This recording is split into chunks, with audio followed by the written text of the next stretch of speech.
Friends, आज हम बात करते हैं डेली करंट अफेयर्स 15 मई के एपिसोड का। तो सबसे पहला क्वेश्चन इंपॉर्टेंट डे से लेकर के आते हैं। तो इंपॉर्टेंट डे आज बात करेंगे 13 मई की बात करेंगे। तो 13 मई को क्या मनाते हैं हम लोग? वर्ल्ड माइग्रेटरी बर्ड डे, मतलब विश्व प्रवासी पक्षी दिवस।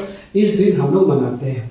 आखिर इस दिन ये दिन को क्यों मनाते हैं? इसलिए क्योंकि जितना भी माइग्रेटरी बर्ड्स आते हैं उसका हम लोग वैल्यू दे, उसका इंपॉर्टेंस दे, ठीक है, उसका रिस्पेक्ट करें। तो ये सब चीज के लिए हम लोग ये दिन को याद रखते हैं, ठीक है। और ये दिन को साल में हम लोग 2 बार मनाते हैं, ठीक है।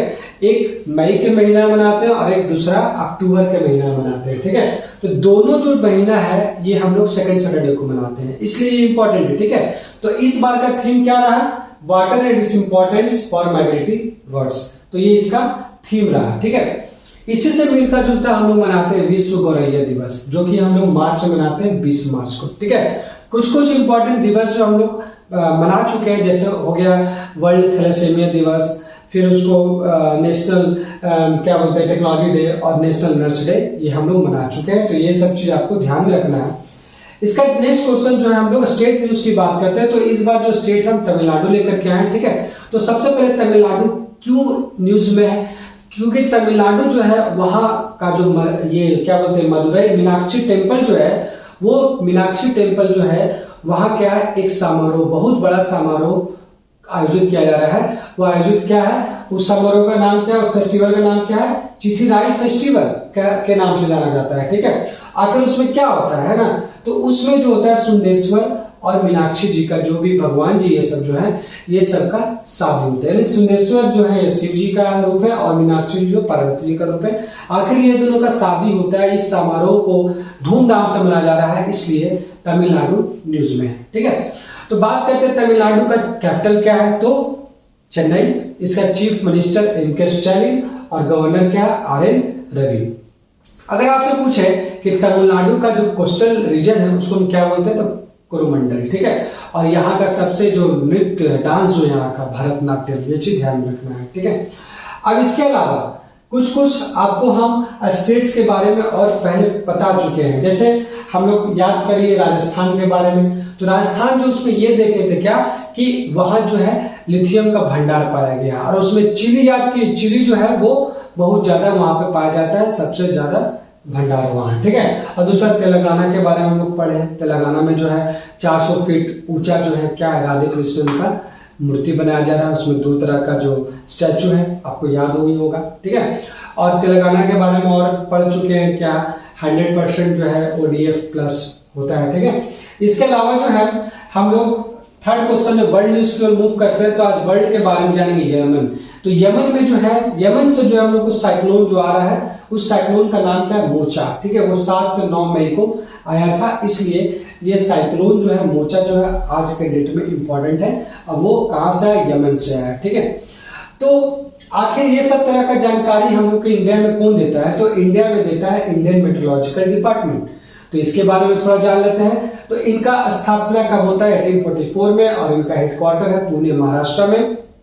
इसके अलावा साइक्लोन मैन ऑफ इंडिया कहे जाने वाले डॉक्टर मृत्युंजय महापात्रा का नाम याद रखना है। अगर आपसे पूछे कि डॉक्टर मतलब साइक्लोन मैन ऑफ इंडिया किसे कहा जाता है, तो आपको ये नाम याद रखना है, ठीक है। डॉक्टर मृत्युंजय महापात्रा, जो कि डायरेक्टर जनरल है इंडियन मेट्रोलॉजिकल डिपार्टमेंट का, ठीक है।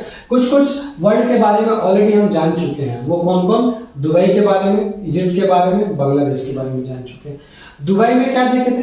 दुबई में क्या था कि मशीन कैन सी 2023 देख चुके थे, जिसमें याद कीजिए वो मशीन आर्टिफिशियल इंटेलिजेंस के बारे में बताता है। और उसी तरह फादर ऑफ अगर पूछा जाए कि आर्टिफिशियल इंटेलिजेंस क्या कौन है, तो इसका आप लोग कमेंट में लिख करके दीजिए।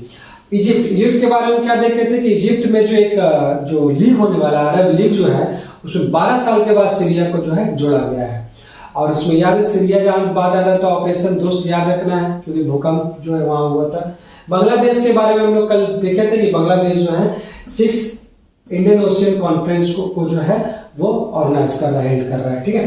ठीक उसी तरह जो है नेक्स्ट क्वेश्चन जो है मूव करते हैं अपॉइंटमेंट से रिलेटेड है। तो अपॉइंटमेंट की बात करेंगे आज लिंडा याकारिनो का, ठीक है। तो आखिर ये लिंडा याकारिनो कौन है? तो ये ध्यान रखना है कि ये सीईओ हो गए ट्विटर के।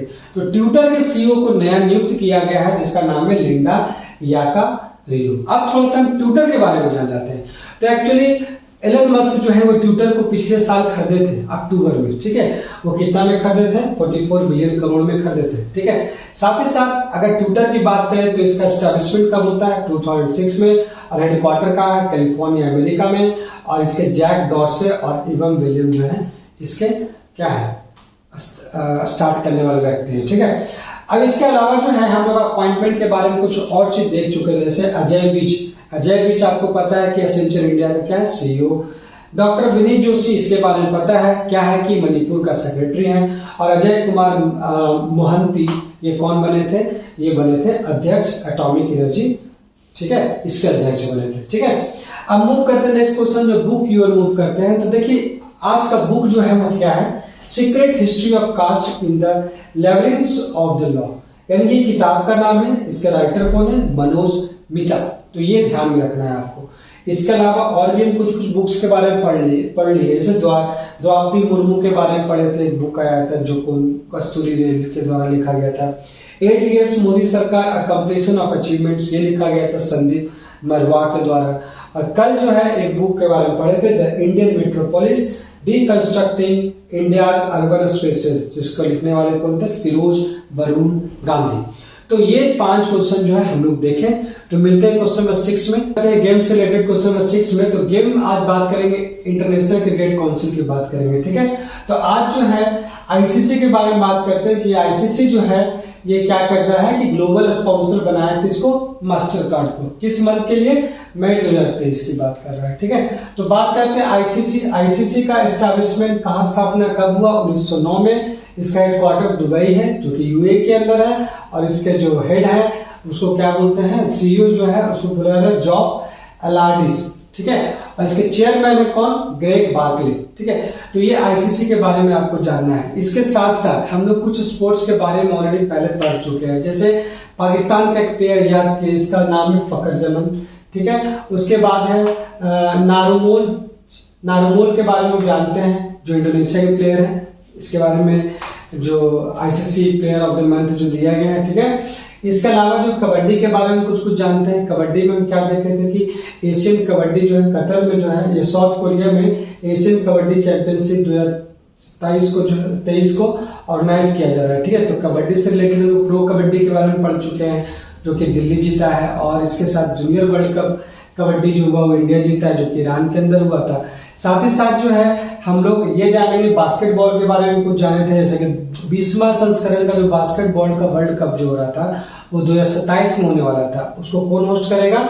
उसको वो 3 देश मिलकर के, मतलब उसको कतर होस्ट करेगा, ठीक है। और अगर 19वां संस्करण की बात करेंगे तो 3 देश मिलकर के होस्ट कर रहा है, जिसमें वो है फिलीपींस, इंडोनेशिया और जापान, ठीक है। नेक्स्ट क्वेश्चन जो हम लोग एक्सरसाइज की बात करते हैं, तो वो एक्सरसाइज क्या है? आसियान इंडिया मैरीटाइम एक्सरसाइज, जिसको AIME की बात करते हैं, ठीक है। तो ये जो है सिंगापुर में हुआ है, ठीक है। तो इसमें जो है इसके जो है सदस्य कितने हैं? तो इसके सदस्य 10 है, लेकिन एक 11वां सदस्य बना है जिसका नाम है तिमोर लेस्टे, ठीक है। तो ये जो है एशियान जो है ये 1967 में इसका एस्टैब्लिशमेंट हुआ है। तो इतना सारा चीज हम लोग जानना है। कुछ एक्सरसाइज का हम लोग पढ़ चुके हैं, जैसे ड्रैगन, सीड ड्रैगन हो गया, इंडियन आर्मी के द्वारा बुलंद भारत जो आया है वो हो गया। साथ साथ फ्रेंच एक्सरसाइज की बात की है, तो ये सब याद होना चाहिए, ठीक है। अब इसके बाद हम लोग देखते हैं कि इसका फुल फॉर्म क्या होता है आसियान का। तो association of south east Asian nation, इसका हेडक्वार्टर इंडोनेशिया में है। और इसमें नया देश जो जुड़ा है वो कंबोडिया है, ठीक है। इसका नेक्स्ट क्वेश्चन अवार्ड से रिलेटेड है। तो अवार्ड के बारे में हम लोग जाने हैं। अवार्ड जो है उत्तर प्रदेश के बारे में हम लोग जानेंगे आज, जैसे स्वच्छ विरासत अभियान। तो स्वच्छ विरासत अभियान के अंदर यूपी को मिला है क्या? हुडको अवार्ड मिला है। तो आखिर यूपी को हुडको अवार्ड क्यों दिया गया है? क्योंकि ये 75 विरासत जो भी था उसको स्वच्छ रखने का बात हुआ था, जिसमें यूपी जो है टॉप किया है, इसीलिए इसको हुडको अवार्ड के अंतर्गत, इसको ये अभियान के अंतर्गत ये अवार्ड मिला है, ठीक है। अब बात करते हैं ये अवार्ड देने वाले कौन है। तो ministry of housing and urban affairs, इसके मिनिस्टर कौन है? तो हरदीप सिंह पुरी, ये जो है अवार्ड देने वाले हैं, ठीक है। कुछ अवार्ड हम ऑलरेडी पढ़ चुके हैं, जैसे याद कीजिए डॉक्टर अंबेडकर अवार्ड जो भारत रत्न के हिसाब से आता है, जिसका किसको दिया गया है, योगी आदित्यनाथ को। और भी अवार्ड हम लोग जो कल के बारे में पढ़ते, पीबॉडी अवार्ड जो एक क्या डॉक्यूमेंट्री है जिसका नाम है राइटिंग विद फायर, उसको अवार्ड दिया गया है। और Laureus sportsman of the year तो आपको पता है लियोनेल मेसी, और टीम ऑफ द ईयर जो मिला है वो लियोनेल मेसी को। इसीलिए लियोनेल मेसी जो है वो बहुत बड़ा फुटबॉलर है, ठीक है, जो कि साल में 2 बार उनको अवार्ड मिला है, ठीक है। अब बात करते हैं नेक्स्ट इंडिया फर्स्ट की बात करते हैं। तो देखिए रीडिंग लॉन्ग मतलब एक एयरपोर्ट इंडिया में जो कि यूपी के अंदर है, वो एयरपोर्ट का नाम क्या है, लाल बहादुर शास्त्री एयरपोर्ट। तो ये एयरपोर्ट के अंदर क्या हो रहा है कि अगर कभी कभी ये जो प्लेन जो है लेट है, कुछ भी टाइम लेट है, आने में देर है, अगर इस तरह का सिचुएशन होता है तो उस एयरपोर्ट के अंदर बहुत एक बड़ा लाइब्रेरी की तरह खोला गया है, जिसमें आप किताब वगैरह पढ़ सकते हैं वहां से लेकर के, या तो फिर अपना किताब भी आप ले जाकर के वहां पढ़ सकते हैं, ठीक है। तो एक रीडिंग लॉन्ग है जो कि इंडिया में पहली बार ऐसा एयरपोर्ट में खोला गया है, ठीक है। अब देखिए यहाँ पर दिया गया 5 एयरपोर्ट का नाम, ठीक है। ये 5 एयरपोर्ट यूपी के अंदर है, यानी कि इंडिया में सबसे ज्यादा एयरपोर्ट यूपी के अंदर है। वो 5 एयरपोर्ट कौन कौन सा है? एक लाल बहादुर शास्त्री एयरपोर्ट जो कि वाराणसी में है यूपी के अंदर, उसका चौधरी चरण सिंह एयरपोर्ट लखनऊ में है, नोएडा इंटरनेशनल एयरपोर्ट नोएडा में है, और कुशीनगर इंटरनेशनल एयरपोर्ट कुशीनगर में है, और एक नया इंटरनेशनल एयरपोर्ट बना है अयोध्या में, जिसका नाम है मर्यादा श्रीराम एयरपोर्ट। तो ये चीज आपको ध्यान में रखना है, India first reading long airport. कुछ और इंडिया फर्स्ट के बारे में हम लोग पढ़ चुके हैं, जैसे हम लोग बात करते हैं राइट टू वॉक। तो इस तरह का राइट जो है दिया गया पंजाब सरकार के द्वारा, और पॉड टैक्सी जो कि यूपी में खोला गया है, जो इंडिया में फर्स्ट ऐसा हुआ है, ठीक है। इसके अलावा हम लोग देखेंगे 10th क्वेश्चन एम्बेसडर से। तो हम लोग मेरा तो 10th क्वेश्चन ऑब्लिचुअरी से रहता है, निधन से रहता है, लेकिन अभी कोई निधन नहीं था तो इसलिए हम लोग लेकर के आए हैं एम्बेसडर की बात करते हैं, ठीक है। तो एम्बेसडर मतलब गुची ग्लोबल कंपनी का एम्बेसडर बनाया गया, और ये इंपॉर्टेंट है। क्यों इंपॉर्टेंट है? क्योंकि ये पहली बार एक इटालियन फैशन ब्रांड जो है ये किसी इंडियन को दिए हैं, पहली बार ब्रांड एम्बेसडर बनाया है। तो किनको बनाया गया है? आलिया भट्ट को ब्रांड एम्बेसडर बनाया गया है। आलिया भट्ट का भी कुछ दिन पहले न्यूज में थे, क्योंकि इनको फिल्म फेयर अवार्ड मिला है इसका फिल्म गंगूबाई का लिए, ठीक है। तो ये चीज आपको ध्यान में रखना है, ठीक है। तो इस तरह जो है अवार्ड से रिलेटेड हम लोग क्वेश्चन पढ़े। मिलते हैं क्वेश्चन नंबर 11 में, जो कि बैंकिंग और एक ठो क्या बोलते हैं रैंकिंग और बैंकिंग का सेक्शन बाकी है। तो क्वेश्चन नंबर 4 में 11 में देखिए क्या है। 11 जो है रैंकिंग के हिसाब से, तो रैंकिंग में क्या बात करेंगे, इंटरनेट इन इंडिया रिपोर्ट 2022। मतलब 2022 के अनुसार एक रिपोर्ट आया है जो कि इंटरनेट इन इंडिया रिपोर्ट के हिसाब से ये बताया जा रहा है कि सबसे ज्यादा स्टेट कौन सा स्टेट जो है वो सबसे ज्यादा इंटरनेट एक्सेस करता है, और सबसे कम कौन सा स्टेट इंटरनेट एक्सेस करता है। तो सबसे ज्यादा इंटरनेट एक्सेस करने वाला जो स्टेट है वो गोवा, और सबसे कम इंटरनेट एक्सेस करने वाला जो है बिहार। तो आखिर ये रिपोर्ट कौन देता है? तो internet and mobile service association of India ये रिपोर्ट देता है। क्वेश्चन नंबर 12 जो है वो बैंकिंग से रिलेटेड है, जो कि आज पढ़ेंगे रिजर्व बैंक ऑफ इंडिया के बारे में। तो रिजर्व बैंक ऑफ इंडिया के द्वारा ये बताया गया है कि लगातार 3 साल कंटिन्यू 3 साल क्या हुआ, तमिलनाडु जो हो गया मार्केट बोरोइंग में सबसे ज्यादा है। मतलब मार्केट से पैसा लेकर के वो जो है वो सबसे ज्यादा वो काम करता है, इसलिए तमिलनाडु जो है कंटिन्यू लगातार 3 बार वो जो है मार्केट बोरोइंग, मार्केट से पैसा लेने वाला एक स्टेट बन गया है, ठीक है। और सेकंड में यहाँ पर जो है आंध्र प्रदेश है। तो इस तरह जो है हमारा आज का सेशन खत्म हुआ। तो दोस्तों अगर आपको मेरा वीडियो अच्छा लगता है, मैं पढ़ाने का तरीका अलग है, रिवीजन करने का तरीका अलग है, तो मेरे वीडियो को लाइक और शेयर जरूर करें, ताकि इस तरह का वीडियो डेली आपको आप तक पहुंचाते जाए। थैंक यू, मिलते हैं कल के एपिसोड में।